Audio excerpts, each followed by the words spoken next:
Bro, what the fuck is this? What is this, bro? What the fuck is this? In this series, we're going to be taking a look at every single Hiya Exquisite basic figure in the Godzilla line, every repaint, reissue, 2.0, whatever they put out. We're going to be taking a look at them all in release order. Let's get started. What's going on, everybody? Welcome back to another video review. Today we are taking a look at the Hiya Toys Exquisite Basic Scylla, Scylla, Skya. I don't really know how to pronounce this character's name, but however you pronounce it, we are taking a look at the giant crab, specifically its appearance from Godzilla X Kong: The New Empire. However, this will slot in just as well with your Godzilla King of the Monsters display. Full disclosure right up front, I cannot in good conscience recommend buying this figure as it is right now. There is a lot of very, very questionable issues with this figure, as you saw in that cold open, most notably that this figure warps on its own. These are some major issues, and we will get more into it in just a moment. I do want to talk about the good things about this figure first, all the things that I very much appreciate on this figure. And then we'll segue into where I really think that Hiya failed on this figure and what I hope they can do to correct it if they ever make another one. So getting right into it, the detail on this figure is outstanding. Just when I thought that Hiya Toys couldn't get any better at how they present the sculpt, they drop this banger. And I gotta say, this is one of the most impressive sculpts that they've put out. Just look at the detailing on these crab legs. This is outstanding work. All of these microscopic, sharp little edges and cuts and grooves make this look so lifelike that if you showed someone just the legs, I wouldn't be surprised if they thought it was real.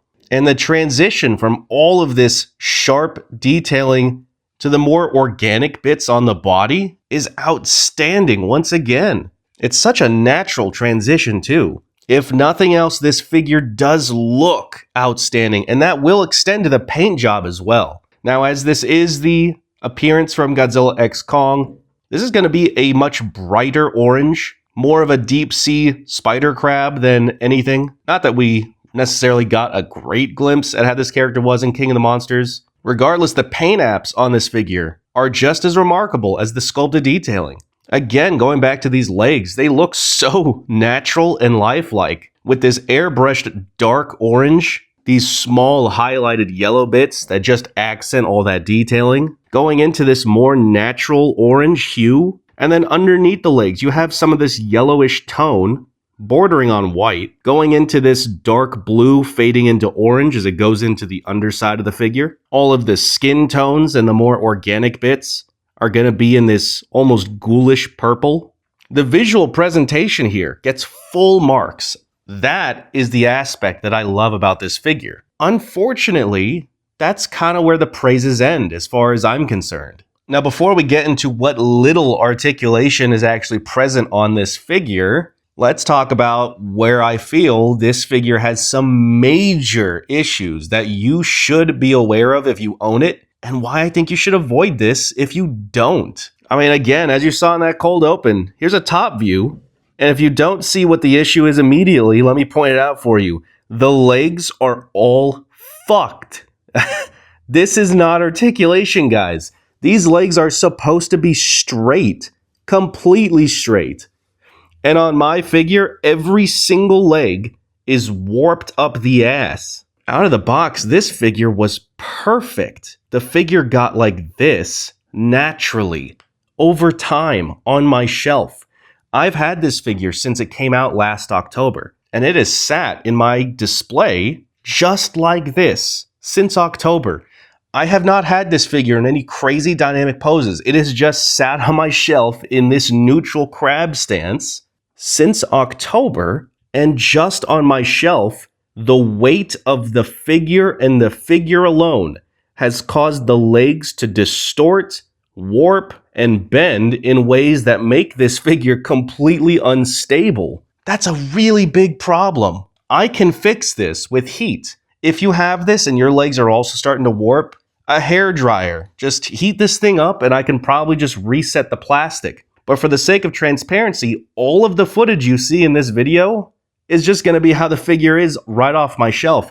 I'm not going to reset any of these legs for this entire review. I want you to see what happens when this figure just naturally sits over half a year. Because if you're looking to buy this, this is what you're potentially looking at in 6 months from now, if it hasn't already started happening to your copy. So with that said, let's now talk about the articulation. And I wanted to talk about all that stuff before we got here because the issues I just discussed are going to directly impact what little articulation is already on this figure. So let's get right into it. We're going to talk about the legs. Every single one of these legs is going to be exactly the same. You're going to have a hinge down here at the toe. This is strictly a hinge. You can see the hinge right there. You're not going to get any movement outside of this, so it can hinge all the way flush against the rest of the leg. This segment is on a hinge. Well, sorry, let me rephrase that. This segment is actually on a revolver joint. However, you effectively only get a hinge out of it. It goes that far. For one reason or another, there is no movement on either peg of that revolver joint. I don't know if that's intentional. I don't know if maybe there's paint or glue that's dried. I've tried heating this up before and I could not get any movement out of it. So this is all you're getting from this leg. Is just a hinge. And again, that's going to be true on all the legs. Up here at what I'll call the knuckle, there is going to be a hinge. You can get a couple solid clicks out of it. It can raise pretty far. That's about as far as you're going to be able to get the leg raised. There is a pin right here. You can get a little movement out of it, but you're not going to get full rotation. Again, I've tried heating it up. It's just functionally just a hinge, and it hinges about that far against the body. Now, where these legs connect to the body is on a ball joint. However, it's functionally just suspension, as you're not going to get any real movement out of them. You can kind of wiggle them around, but all the legs are going to reset to their neutral position. And that's mostly because of these vertebrae attached between all the legs. This is made out of some kind of silicone rubber material. It is flexible. It's attached into all the legs. I don't know if it's glued in there or if it's actually embedded into the plastic. Either way, like, you can, squish the legs all together and then they're just going to spring back to their neutral position. You can't really stretch them out too far. You can't really move them up or down too far, as that membrane is really going to constrict the legs. And again, knowing that, just look how warped some of these legs are. Some of these legs just don't even hinge anymore because of how warped they are. Like this back leg, I can't hinge it up any further than that, even though they're supposed to hinge all the way out. Some of these hinges down here, I guess these all kind of work, but I mean, they work at such weird, look at that. That's awful. These tentacles have no articulation in them, just like the membrane, so they're not going to break or anything. But there's nothing in them, so they're just kind of hanging there. Now the head, believe it or not, sorry if you can't really see that, it's kind of awkward to film. The head actually has a little bit of movement. It actually telescopes out. I recommend using a lot of heat for this. In fact, I'll probably need to heat it up again myself right now, because out of the box, this is damn near stuck in there. You would not believe me if I told you could pull it out if you didn't know to use heat. So let me heat this up real quick and I'll show you how that works. And we're back. Yeah, definitely need heat on this again. So what I would recommend is the head's a little awkward to get a hold of, and I don't want to accidentally rip any of these tentacles out. So I actually recommend gripping it from the sides of the top shell here. And again, use a lot of heat, and then you just kind of wiggle it about and yank it out a little, and there you go. His head becomes a little bit of a penis. You don't get much out of it regardless of that. All you get from doing this is it just hinges up like some kind of fucked up demented Pez dispenser. And that's the most it can look up. It can't look down any further. So I guess you can wiggle side to side a little bit, but I don't think that's intentional. It's kind of on a telescoping hinge there. Again, all you're really getting is a little bit of movement upward. Kind of weird. I don't know why they did that. I mean, it's nice to have that movement, but a ball joint system of some kind would have been more preferable. And then it just telescopes back in like so. That is the range of movement on this figure, and it's just kind of fucked. Skipping over accessories because this figure has none, and everything I want to say about accessories we're going to save for the closing thoughts. So let's talk about size now. This figure stands in its current state roughly 5.5, 5 3/4 inches tall, just shy of 6 inches. I guess 6 inches if you count the top of the knuckles there. Width-wise, it's really hard to gauge with how fucked my figure is, but we'll call it about 7.5 inches wide. This figure does have a very big footprint. Don't let its size deceive you. This does actually require a decent amount of space on your shelf, so just keep that in mind. Moving on to size comparisons now, here is this figure next to the Hiya Toys Godzilla Pre-Evolved. Despite my issues with this figure, these do look very nice together. Here's how this will look next to a standard SH Monster Arts, as well as the SH Monster Arts Godzilla Evolved, Super 7 Super Kaiju figure, Godzilla Rampage figure, Titanic Creations Yongari.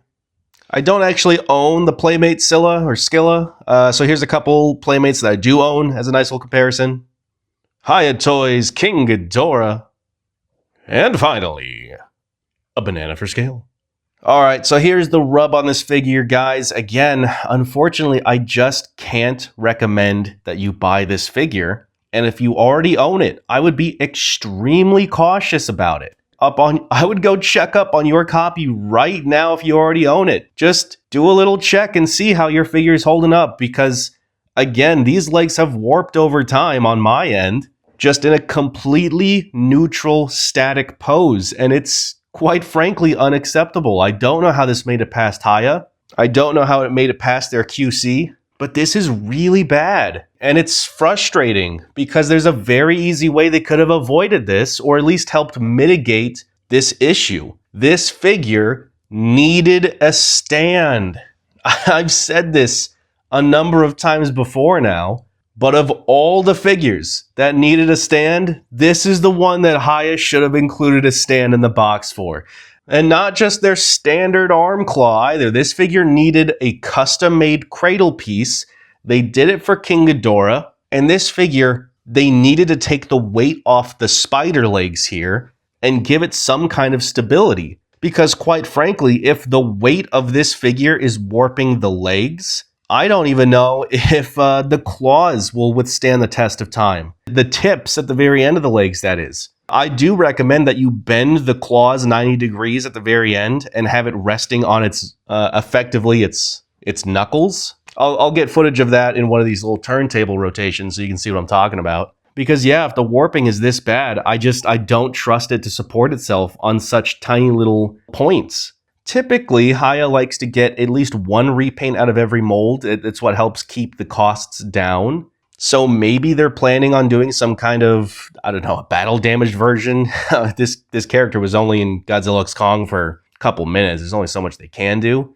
But whatever they do decide on doing, if this figure makes a return, Hiya, I'm begging you, this is a big problem that you need to address. You don't have to completely redevelop the figure. A 2.0 would be much appreciated because the articulation on this is kind of shit. Again, I don't own the Playmates, but when Playmates is blowing you out of the water with articulation, you got a problem. And I'm telling you guys, if they announce a repaint of this figure and it does not include a stand in the promotional material, just don't buy it. Just skip it.